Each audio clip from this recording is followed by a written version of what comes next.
First up, and a new report in the Walsh case is damning for the investigation. A preliminary report produced by a UK police expert has raised serious questions about the state's handling of the 96 discovery of the remains of Caherdavan man Denis Walsh Jr. You can read that full report online now. Huge news this week on the Limerick Rail resurrection. The Limerick Post has learned that as well as a new station in Moyross, this will be followed by new stations in Ballysimon, Lisnagry, Raheen, Duradoyle, Mungret, Patrickswell and Adair, also a rail link between Colbert Station and Shannon Airport, and the reopening of the Limerick to Foynes line. Next up, there's no breastfeeding facilities at Limerick shopping centres. A Limerick Post survey made these revelations, and research by a senior consultant shows mothers in the Midwest are way behind in choosing breastfeeding. Homeless students are playing hide and sleep. In UL, students are looking for places to hide and sleep on campus where they won't be discovered. So desperate are they to continue at college despite having nowhere to live. Bontry Folk Park goes back to pagan times this Halloween.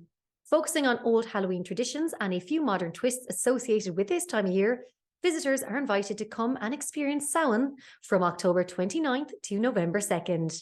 The Limerick Greenway is expanding as visitor numbers rise. There has been a 52% increase in users from June to October of this year, and plans to extend the 40-kilometre off-road track to North Kerry. On to sport, and Munster are in URC action this Saturday.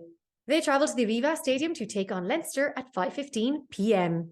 We got a sneak peek of the international rugby experience and caught up with former Irish legend Keith Wood. The idea to have an international rugby experience in Limerick is an amazing thing in itself. So the idea to have the vision for that, which JP had, and he wanted to do something that was in the centre of the city, to be a beacon for the city, but also for the sport, which is a cool thing. So this is an experience. It's not a museum. It is interactive.